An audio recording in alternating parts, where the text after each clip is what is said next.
السلام عليكم ورحمة الله وبركاته، حبيباتي الغاليات. نتمنى تكونوا بخير وعلى خير وفي أحسن حال إن شاء الله.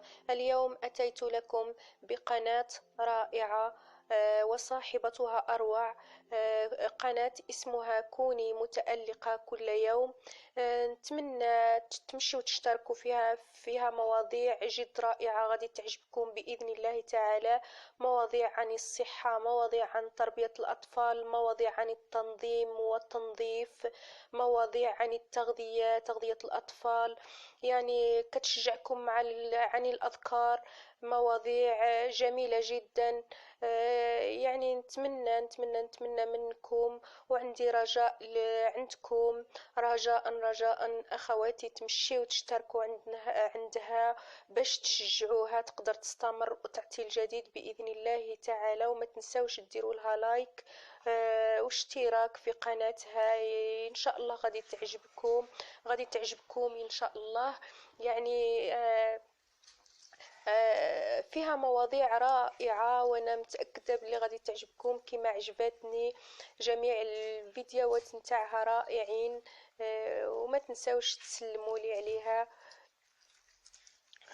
وأقول لكم جزاكم الله خيرا عن الدعم، إلى دعمتوها. وغادي ندوزو للموضوع ديالنا. أنا اليوم حبيت نقدم لكم موضوع عن حفظ الفراولة في المجمد. يعني غادي نختاروا فراولة رائعة، أو الفريز.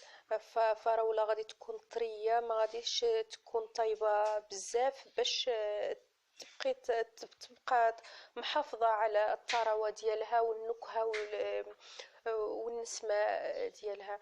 يعني على هذا الشكل باش تعرفوا أن الفراولة من النوعية الجيدة. غادي تشوفوا الأوراق ديالها باقا خضرين وهي طرية، يعني غادي تكون ماسكة راسها، ما غاديش تكون طيبة بزاف. وغادي ندوزو نديرو الماء ونديرو بها قطرات ديال الخل او الملح باش نحيدو ليها الميكروبات. كما كتشوفوا انا استعملت نص الكميه والنص غادي نخليها نستعملها هكاك طريه. يعني حيدت لها جميع الاوراق، وغادي نخليها شويه في داك الماء اللي فيها قطره من الخل او قليل من الملح باش تحيد ليها الجراثيم والميكروبات. وغادي نرجع نغسلها مزيان باش نحيد لها جميع الأتربة اللي غتكون فيها. يعني الفاكهة اللي تكون نستعملوها قبل ما نقشروها خصنا نغسلوها مزيان باش نحيدو لها الجراثيم، ماشي بحال الفاكهة اللي كتكون مغطية بالقشور. خصنا نغسلو نردو بالنا مزيان، نغسلوها باش ما تبقاش فيها الجراثيم. وغادي ندوزو للفاكهه ديالنا. غادي نحيدو ليها داك، يعني داك الاصفر كيكون مازال ما طايبش، كتكون فيه الاوراق. غادي نحيدوه باش يعني ما غاديش تكون حامضه. نقطعوا الاكياس نوجدوهم اللي غادي نحتفظ بهم،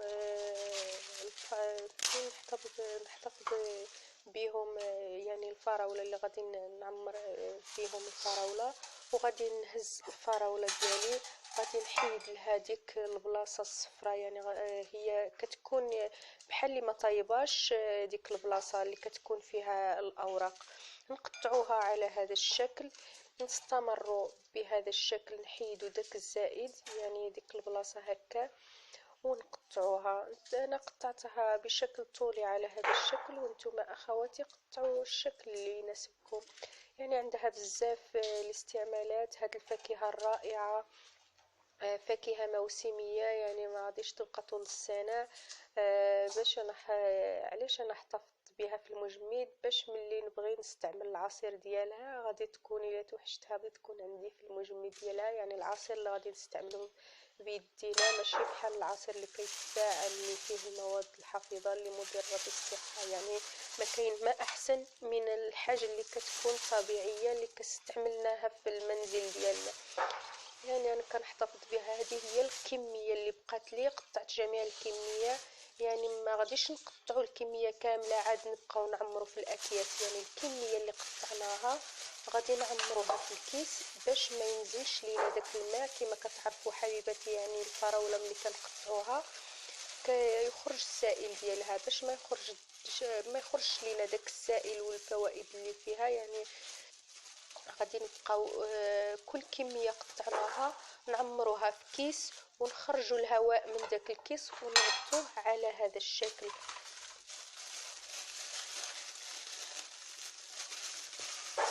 يعني الا بقينا نقطعو حتى نساليو جميع الكميه اللي عندنا، ما نجيو حتى نعمروها غادي نلقاو جميع السائل اللي فيها خرج لينا، غادي نلقاو خرجت بزاف ديال السائل.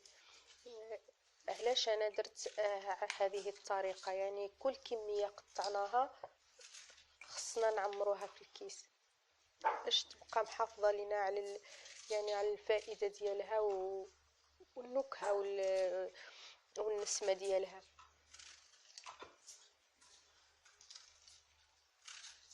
انا هذه هي الكميه اللي بقات لي، الكميه الاخيره قربت نسالي. وما تنساوش اخواتي حبيباتي الصلاه على سيدنا وحبيبنا محمد، اللهم صل وسلم وبارك على سيدنا محمد. وما تنساوش الى عجب لكم الفيديو تدعمونا بلايك وباشتراك. الاخوات اللي مازال ما مشتركينش يشتركوا فضلا وليس امرا، وجزاكم الله خيرا. وما تنساوش اخواتي تمشيو تشتركوا في القناه اللي جبت لكم اليوم، ونتمنى تعجبكم وانا متاكده ان شاء الله غتعجبكم. يعني فيها مواضيع جميله غادي تفيدكم. صافي غنعمرو الكيس اللي بقى لينا.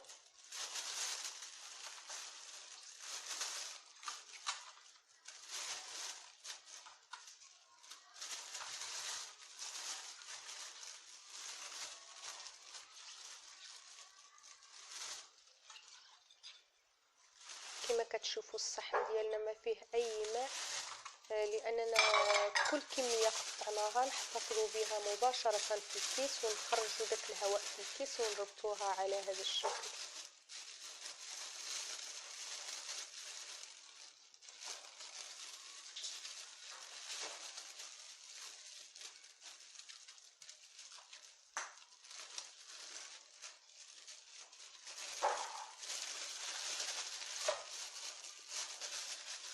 كملنا الكميه اللي عندنا، غادي نجيبوا واحد السله ونحطوها في ديك السله باش نحتفظوا فيها بالمجمد.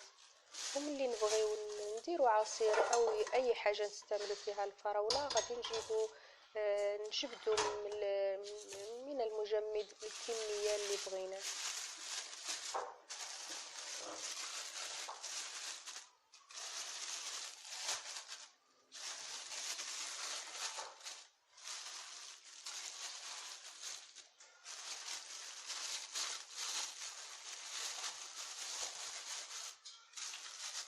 هذا هو الشكل النهائي. غادي نمشيو ان شاء الله نديروها في المجمد. واشكركم على متابعه الفيديو. سمحوا لي الا طولت عليكم، سمحوا لي على الصوت لاني مريضه شويه ضربني البرد. واقول لكم جزاكم الله خيرا على الدعم وعلى اللايكات وعلى التعاليق الجميله اللي كتفرحني. وكل من تابع الفيديو او ترك لي تعليق او لايك او شجعني او دعاء في ظهر الغيب اشكره جزيل الشكر وجزاكم الله خيرا. الى فيديو قادم ان شاء الله. والسلام عليكم ورحمة الله وبركاته.